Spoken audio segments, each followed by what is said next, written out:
For 5 years, Taiwo's farm gave nothing but hunger. His wife and children were starving. Then he remembered the tale of a fertile land across a cursed river, a river where no man ever returned. But in his desperation, Taiwo decided to cross. The villager elders warned him, "No man crosses the forbidden river and returns." What he found would change his life forever. The golden sun hung high over Taiwo's farmland. He bent low, sweat dripping from his brow as he pulled a yam from the earth. The tuber was shriveled, barely the size of his hand, his face twisted in despair. Around him, rows of crops stood weak and stunted, their leaves withered.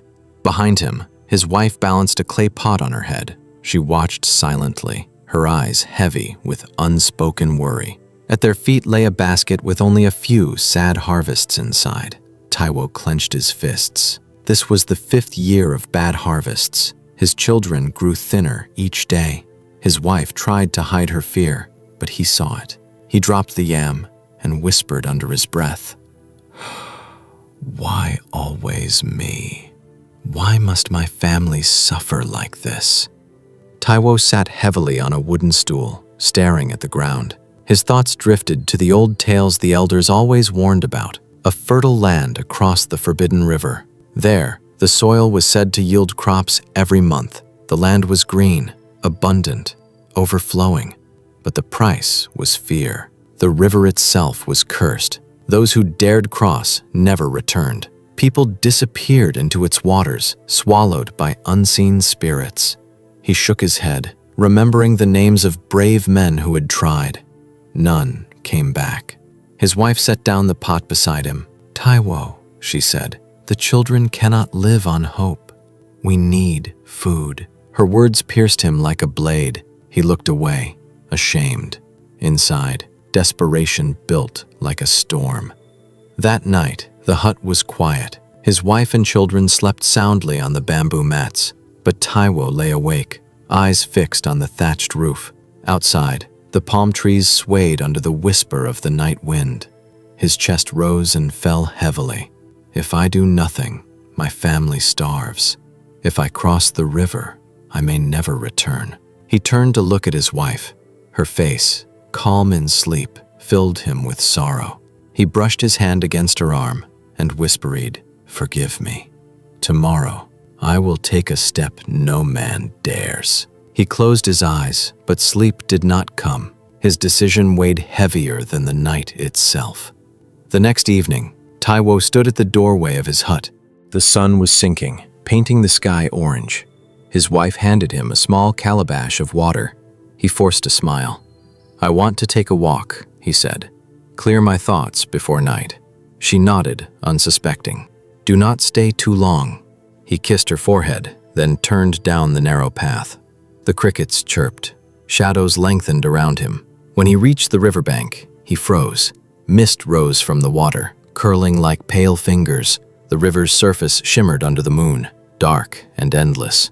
His heart pounded.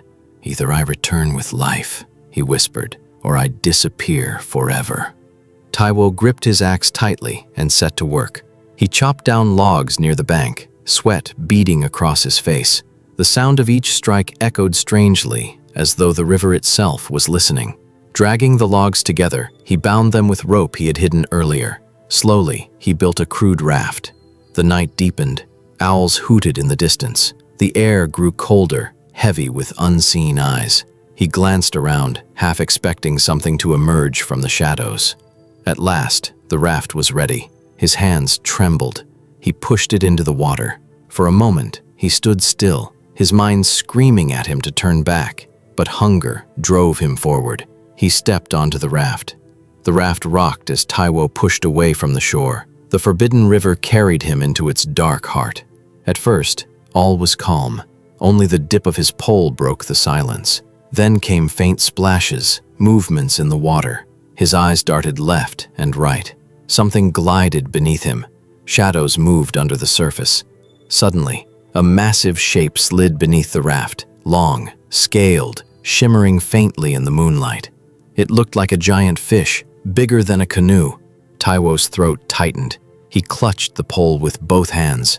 "What manner of creature?" he whispered.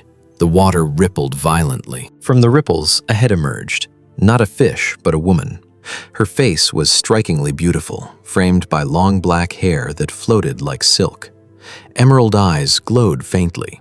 Seashells covered her chest, and from the water stretched a long, shimmering tail. Taiwo froze. His heart hammered. The elders' stories, they were true. Her lips curved into a smile. Her voice rang clear and melodic. "Hello there. Where are you going?" Taiwo's lips trembled. He had no words. The figure rose higher, her green tail swishing gently, droplets glistening in the moonlight. A mermaid, alive, real, and dangerous. The mermaid tilted her head, her voice soft and sweet. "Why do you tremble? I mean you no harm. Tell me, where are you heading?" Taiwo's voice cracked. I must cross to the other side. My family is starving. I must find food." Her emerald eyes glistened. She swam closer, resting her arms on the raft. "Hungry?" she repeated. Her name was Nkemdili. Taiwo could not look away. Her presence pulled at him like the river itself. Nkemdili leaned closer. "Tell me about your world, farmer. Tell me of your people." His fear battled with a strange compulsion. Slowly, words slipped from his mouth. Taiwo spoke of his village, the mud huts lined in rows, the markets filled with roasted maize, the laughter of children playing under the moon.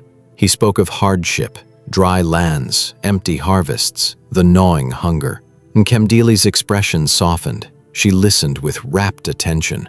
"So much sorrow," she whispered, tail flicking lazily. "So much longing." Her beauty was overwhelming, but Taiwo stayed cautious. His mission was to feed his family, not lose himself to strange waters. Still, for the first time, he felt truly heard. The river spirit seemed fascinated by his simple life. "You are loyal and true, Taiwo," Nkemdili said softly. "I have seen many men, but none with your heart." Her eyes sparkled with intrigue. "Do you not wish to leave your village behind? To see the world beyond your farms?" "Taiwo, sometimes I wonder, but my family holds me. They are my world. I must reach the fertile land." Nkemdili smiled faintly, but her eyes gleamed with something deeper. "What if I could give you more? A life with no hunger, adventures beyond imagining." The river's mist thickened. Her voice carried a dangerous sweetness. Nkemdili's emerald tail shimmered as she leaned closer. "It is lonely here," she confessed, "but with you, I would never be alone again. Live with me beneath the water." Taiwo's jaw dropped. "Live? With you?" "Yes," she breathed. "You will never hunger. I will show you wonders beyond your dreams, palaces of coral, treasures of the deep, a life of endless beauty." Her words pressed against his heart like temptation itself. But Taiwo thought of his wife's gentle hands, his children's thin faces. His voice was firm.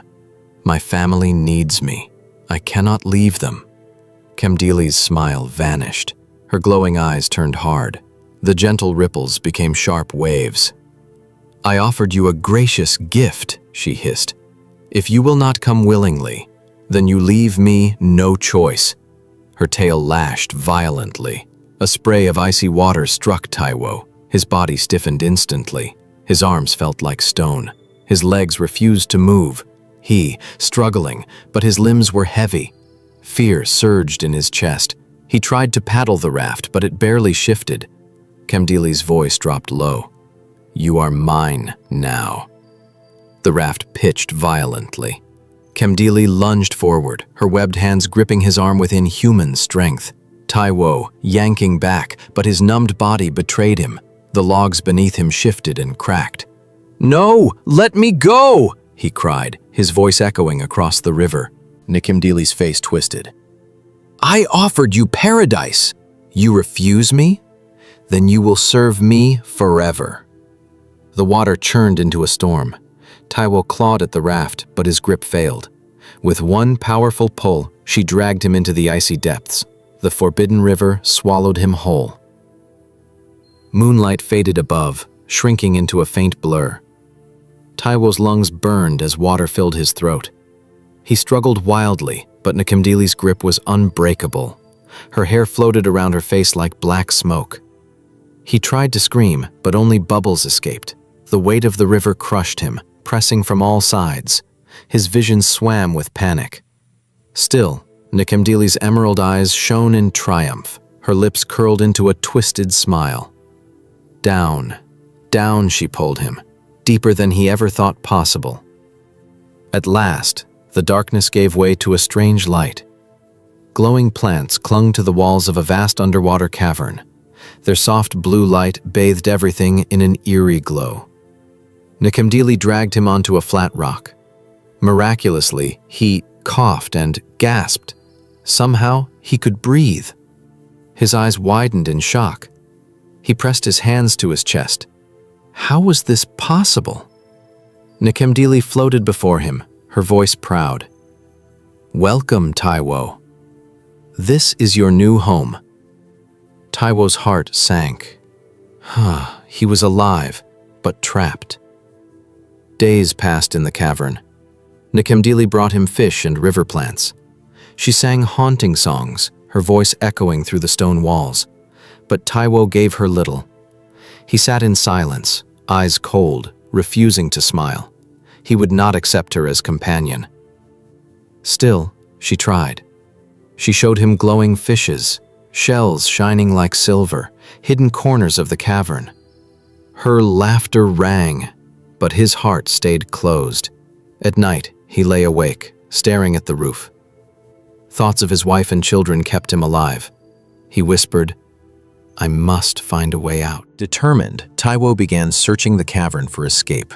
He ran his hands along the jagged walls, feeling for cracks, openings, anything. But the stone was smooth, slick, impossible. The only opening was far above, a circle of faint light, unreachable. Frustrated, he gathered dry weeds from corners of the cavern. Striking stones together, he tried to make sparks, hoping fire would distract her. But the damp air killed every flame. His fingers bled from effort. His body weakened. Exhausted, he slumped to the ground, whispering through tears, God, give me strength. One night, Taiwo awoke to find Nkemdili watching him. Her face glowed faintly in the cavern light, her eyes unreadable. You are stubborn, she said softly. Why not accept me? We could be happy. Taiwo clenched his jaw, refusing to answer. Her voice cracked with pain. I only wanted companionship. The nights are endless here. Must I force you? Fear prickled his spine. He braced for her anger, but instead she flicked her tail sharply and vanished into the water. He exhaled, trembling. For now, he was safe. Weeks dragged by. Taiwo grew thin, but his resolve hardened. Nkemdili still fed him, still spoke, but he gave little back. One day, she whispered, The river provides all. You belong here. He forced a faint smile, hiding his disgust. Inside, his thoughts burned. I must escape. I must see my family again. That night, Nkemdili slipped into the dark water. She told him she would hunt for days. Taiwo's eyes lit with hope. Alone at last, this was his only chance. He gazed up at the cavern's narrow opening. His body was weak, but determination burned in his chest. He dragged himself toward the wall, gripping sharp rocks. Blood smeared where his fingers slipped. The air was thin. His lungs ached, but above him shimmered faint moonlight. This is my chance, he whispered. Then, from the deep, came a faint echo. A woman's melody, haunting and sweet, growing closer. His heart froze. Nkemdili was returning. Taiwo's breath came short and sharp as he clung to the cavern wall. The rough stone tore at his hands, but he climbed higher. Each movement scraped skin, leaving trails of blood. The narrow shaft above glowed faintly with moonlight. He pressed his body against the wall, inching upward. Far below, the black water shifted. A hollow boom echoed, something vast stirring in the depths. Do not look down, he whispered to himself, forcing his eyes upward. His arms shook, but he would not stop. His family's faces filled his mind, giving him strength. The shaft tightened. Sharp rocks pressed against his ribs. He flattened his chest, exhaled hard, and squeezed through. Fabric ripped, skin burned. Halfway through, his palm slipped on a slick patch of algae. He slammed his elbow into the wall, catching himself with a grunt. For a moment, he dangled, heart racing. He held still, listening. The river below gave only silence. He pressed forward again, inch by inch, blood seeping from his knuckles. Ahead, the light glimmered brighter. The way out was near. The path split. To his right, a cooler current of air. To his left, a dark bend humming faintly, like distant singing. Taiwo chose the cooler air. He crawled forward and found the ground falling away. A deep chasm yawned below, filled with swirling black water. The current circled dangerously. He pressed his back flat against the rock, inching sideways along a narrow ledge. Small stones broke loose, dropping into the chasm with faint splashes. His breath caught. If he slipped, he would be gone. He clung harder, muttering a prayer through clenched teeth. Hunger clawed at his stomach. His lips were cracked, his throat dry, yet he forced himself onward. The tunnel opened suddenly into a chamber glowing with soft green light. Bioluminescent plants clung to the walls, their glow painting the stone with beauty. He stopped, staring. It was like a forest of stars had taken root underwater. For a brief moment, peace touched his heart. He reached out, brushing one plant. Warmth spread through his fingers.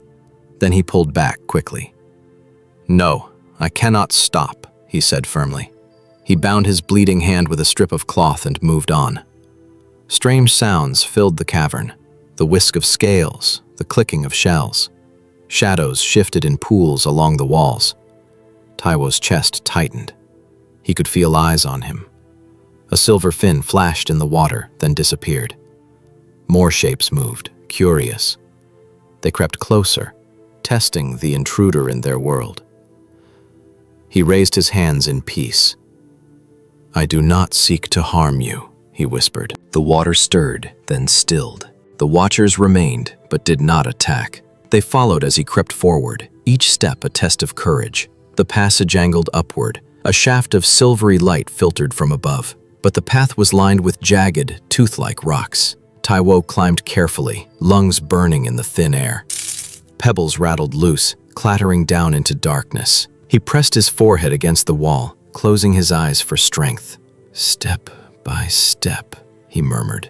Lifting again, he found a ridge and hauled himself upward. Blood streaked the rock from his torn knuckles, but he did not let go. The moon's glow grew brighter. Freedom was close.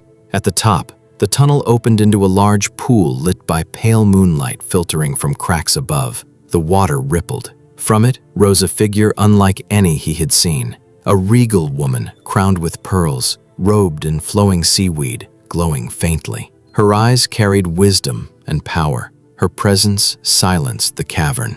"You tread where mortals seldom wander, Taiwo," she said. Her voice rolled like waves upon sand. Nkemdili's actions disturbed the balance of our world. Taiwo bowed his head, trembling. "I seek only to return home, nothing more." The Queen Mother studied him with calm eyes. Nkemdili's loneliness twisted into hunger. She lured mortals to fill her emptiness, but their suffering poisoned our realm. Taiwo's voice shook. "I do not wish to harm your world. I only wish to hold my children again." The Queen Mother watched him for a long moment. "Your heart is sincere.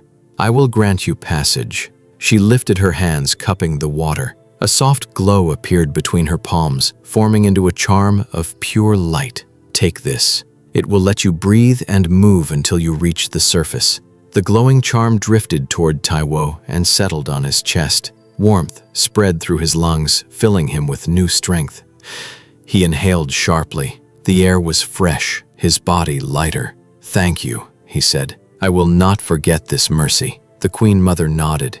"Go, and let your tale heal what fear has broken." Taiwo stepped into the pool. Water closed over him, but he did not choke. He breathed easily, his arms moving with strength. He swam toward the shaft of moonlight, hope surging in his chest.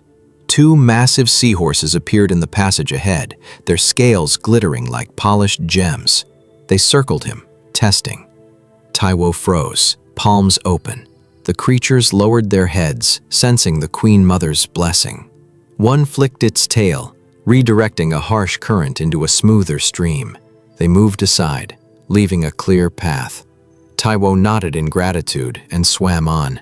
The moonlight grew stronger, guiding him upward like a beacon. He pushed harder, determined to break free. The current fought against him.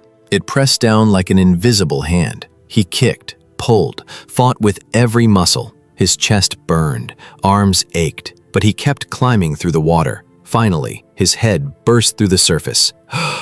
He gasped the night air, filling his lungs. Stars stretched above him, the moon bright and round. He floated for a moment, trembling with relief. The warmth of the charm on his chest slowly faded, vanishing like mist. He paddled to the riverbank and crawled onto the mud, pressing his forehead against the earth. "Thank you, Lord," he whispered. Lanterns flickered in the distance. Voices called. "Taiwo!" a woman screamed. He lifted his head. Villagers were running down the path. His wife rushed ahead, dropping to her knees beside him. She pulled him into her arms, sobbing with joy. "You returned," she whispered, clutching him tightly.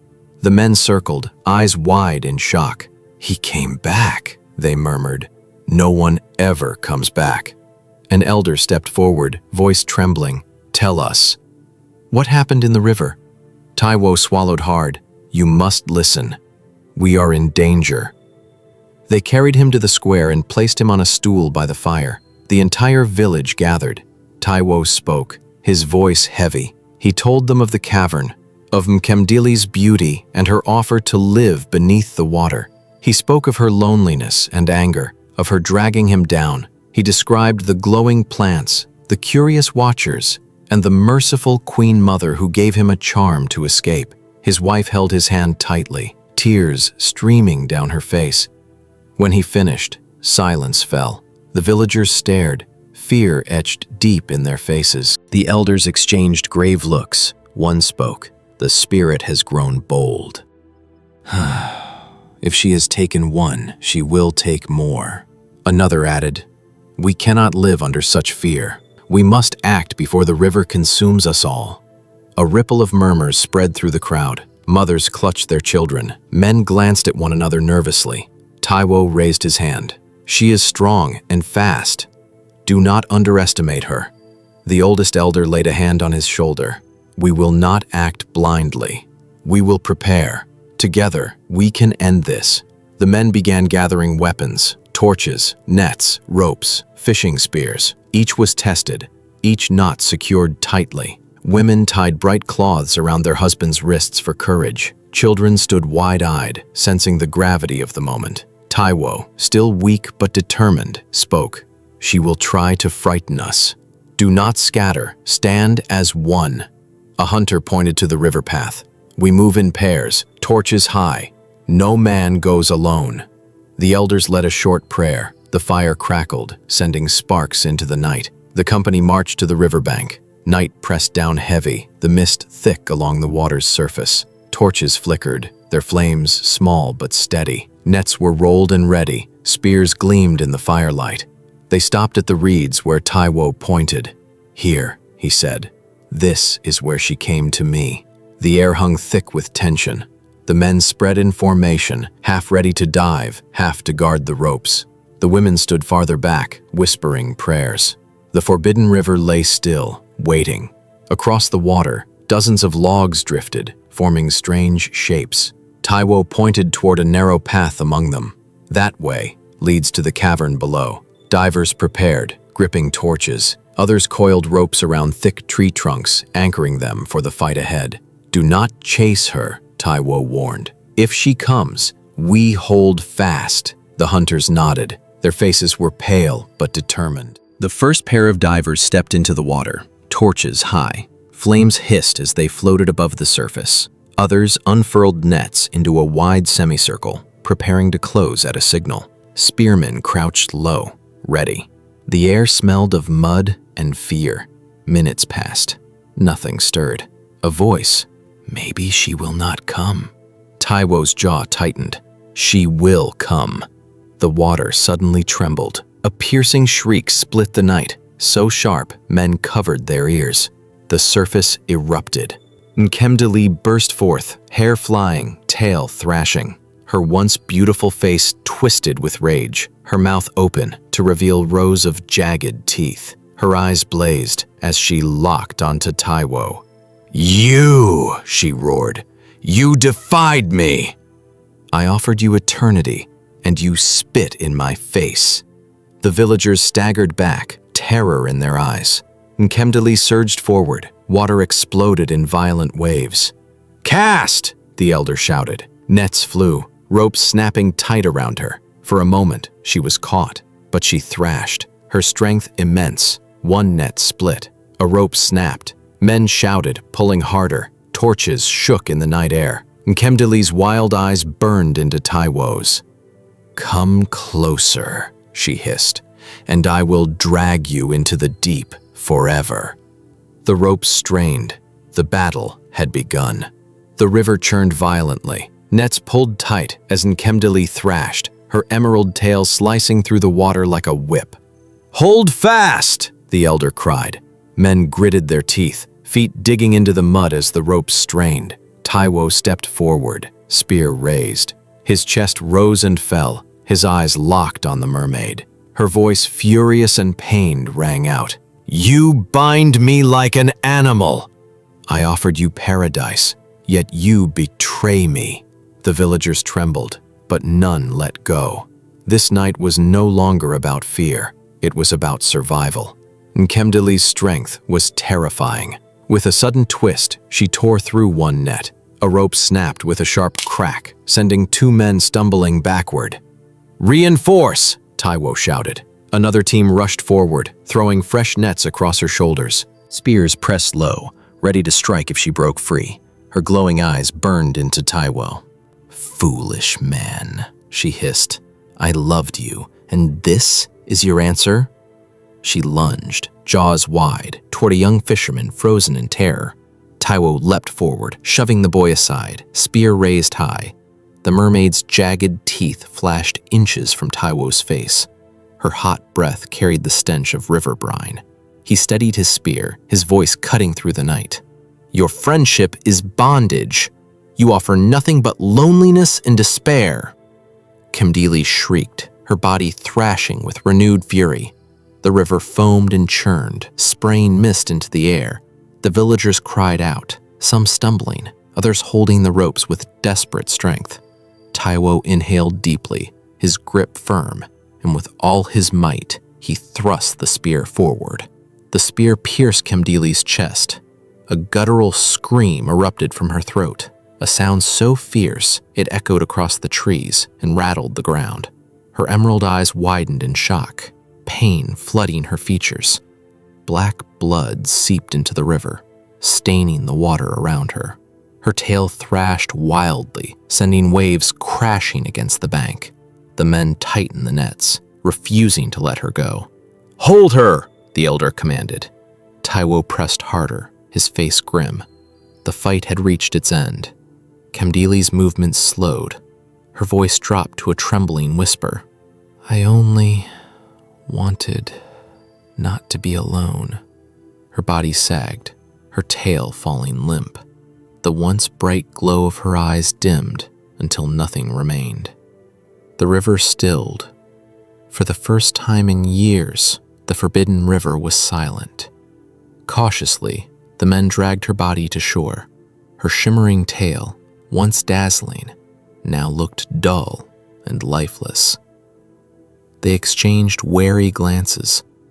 The battle was over, but something heavy lingered in the air. A procession began. Dozens of men carried Nkemdili's body through the village. Torches lit their path, their flames flickering across fearful, fascinated faces. Women and children followed at a distance, whispering prayers. At the outskirts of the village, a great wooden pyre had been prepared. Nkemdili's body was laid upon it, her hair spread across the wood like dark seaweed. The elder raised his torch. "Tonight we end the curse. Tonight the river is freed." The villagers bowed their heads, solemn and united. Taiwo's wife stepped forward, her eyes shining with tears. She gripped his arm tightly. "You return to me. That is all I prayed for." He kissed her forehead gently. "I will never leave you again." The villagers gathered close, forming a wide circle around the pyre. Their faces reflected both relief and grief. Fear had chained them for years, but now they stood together, ready to let it go. The elder lowered the torch. Flames roared to life, licking the night sky. The pyre crackled, consuming the wood. Flames leapt higher, wrapping Nkemdili's body in fire. For a moment, strange colors danced within the blaze, green, blue, gold, before fading into orange heat. Her final scream echoed faintly through the fire, then vanished forever. The villagers stood in silence. Mothers clutched their children. Old men wept quietly. Even the bravest hunters lowered their heads. Taiwo stared into the flames, his heart heavy. He had seen her beauty, her loneliness, and her fury. And now she was gone. When the fire died, ashes scattered into the night wind. The elder stepped forward, lifting his arms. "The curse is broken," he declared. "The river belongs to us again." At first, silence. Then, slowly, cheers rose. Shouts of relief echoed across the village. Spears lifted into the air. Children danced around the embers. Women clapped their hands. Hope, long buried, returned to their hearts. Taiwo looked toward the river. For the first time, it seemed calm. No mist, no menace. Only water flowing freely. The next morning, fishermen pushed their canoes into the river. For years, fear had kept them away. Today, they cast their nets boldly. Within moments, the nets pulled heavy with silver fish. "Look," one shouted, "Ha, the river provides again." Women sang at the banks as they washed clothes, the sound of their voices rising with the breeze. Children splashed happily in the shallows, their laughter ringing out. The forbidden river was no longer forbidden. It was life once more. Taiwo sat outside his hut, sharpening his farming tool. His wife brought him a steaming bowl of yam porridge, smiling softly. He ate slowly, savoring each bite. His children sat nearby, chattering about their games and dreams. For the first time in years, he felt peace.